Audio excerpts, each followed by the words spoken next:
제주를 강타한 태풍 콩레이가 오늘 정오 무렵 경남 지역에 상륙할 예정입니다. 태풍의 현재 위치와 향후 진로에 관심이 쏠리고 있는데요. 반기성 K웨더 예보센터장 전화 연결해서 자세한 내용 알아봅니다. 네, 센터장님 나와 계십니까? 네, 안녕하세요. 예, 안녕하십니까. 태풍 콩레이 상륙이 예상되는 경남, 오늘 새벽부터 비바람이 점차 강해지고 있다고 들었는데 지금 태풍이 어디쯤에 위치해 있나요? 현재 정확한 위치는 아직 기상청에서 발표하고 있지는 않습니다만, 예. 이 바람 벡터 분석을 보면은 거의 통영 쪽에 가까이 붙어서 거기까지 진출한 것으로 일단 예상이 분석이 됩니다. 예. 그러니까 거의 경남 해안 쪽에 지금 붙어 있는 정도까지 북상을 했습니다. 예. 말씀해 주신 것처럼 현재 경남 남해안에 상륙하는 시점도 계속해서 앞당겨지고 있다라고 저희가 들었는데 그 이유는 무엇인가요? 아무래도 이제 처음에 기상청에서 예상했던 남해상을 거쳐서 부산 쪽으로 이렇게 지나가는 걸로 예상을 했는데 그거보다는 좀 더 북쪽으로 약간씩 더 방향을 좀 올라오는 것 같습니다. 예. 그래서 현재는 한 시간 이내에 일단 내륙으로 상륙할 것 같고요. 상륙을 해서 경남 남해안 지역을 지나면서 부산 북쪽으로 통과해서 동해안으로 빠져나가지 않겠느냐 그렇게 예상을 하고 있습니다. 예, 지금 대략적인 이동 경로는 말씀을 해주셨는데 아무래도 이제 다들 어떤 지역이 가장 위험하고 또 태풍의 최대 고비가 언제일지 이게 가장 궁금하실 것 같거든요.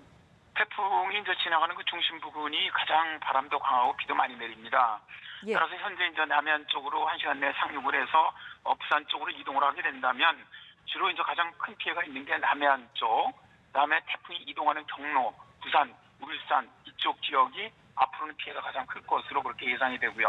예. 아무래도 이제 픽타임 시간은 지금서부터 남해안은 시작됐고요. 다음에 예. 부산 정도는 이제 지금서부터 이제 영향권 안에서 강한 바람이 불기 시작을 하면서 오후 한 3시 정도까지 이때가 영향을 가장 강하게 받는 그런 시간대가 될 것으로 보이고요. 예. 울산 지역은 한 10시부터 오후 16시 사이 정도가 가장 큰 피해를 받는 시간이 될 것으로 그렇게 예상을 하고 있습니다. 예, 앞으로의 지나가는 상황도 좀 살펴봐 주셨는데 제주도 산간 같은 경우에는 이미 700mm 가까운 물폭탄이 쏟아지기도 했고 또 나주와 진도, 포항, 산청 등 남해안에도 300mm 가까운 폭우가 쏟아진 바 있는데 지금까지 상황을 보면 이번 태풍의 위력 어느 정도로 좀 봐야 할까요? 현재 그 중정도의 강도의 중형급 태풍이죠. 그러니까 실제로 이 10월에 올라온 태풍 중에서는 지금까지 이제 2016년에 올라왔던 차바가 가장 강했는데 거의 예. 차바에 버금가는 약간 정도 약합니다. 차바가 올라올 때 제주도가 56m까지 불었거든요. 예. 두 번째 태풍에서 이번에는 50.2m까지 불었죠. 근데 오히려 비의 양은 더 많습니다. 차바 때보다. 예. 그러니까 이 태풍은 바람보다는 이제 비 피해가 좀 더 큰 그런 좀 특징을 갖고 있는데 예. 일단 상당히 강력한 태풍이라고 볼 수가 있습니다. 예, 말씀해 주신 것처럼 강도 면에서는 상대적으로 약한 편이지만 2년 전 태풍 차바와 경로조차 좀 비슷하다 이런 의견도 있고 당시 악몽이 좀 재현되는 게 아니냐 이런 우려도 있거든요.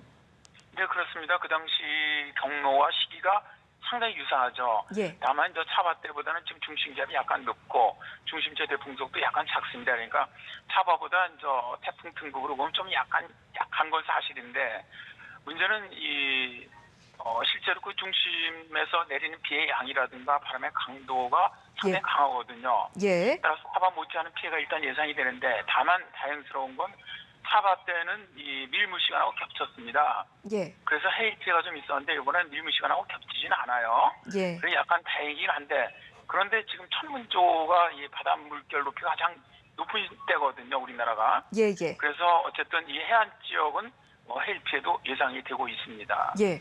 해안 지역도 그렇고 무엇보다 이제 큰 피해가 없도록 잘 대비하는 게 중요할 텐데 이 부분도 좀 짚어주시죠. 아무래도 태풍이 지나가는 지역 쪽 이제부터는 남해안 쪽이 본격적으로 태풍의 가장 큰 피해를 받는 시간이 됐지 않습니까? 예. 그럼 지금의 밖에 나가서 이런 시설물을 결석한다거나 배수구를 처리한다거나 이럴 시간이 지금은 없습니다. 그러니까 예. 지금서부터는 가급적 이 태풍에 의한 피해가 제일 많은 게 비산물, 날아다니는 물체에 부상당하는 것이 많거든요.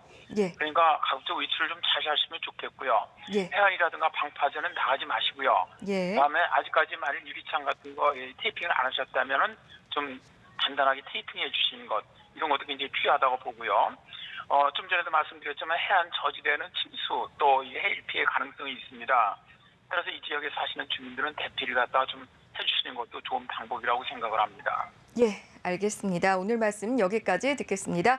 지금까지 방기성 K웨더 예보센터장과 전화 연결해서 태풍 상황 알아봤습니다. 센터장님 고맙습니다. 네, 감사합니다.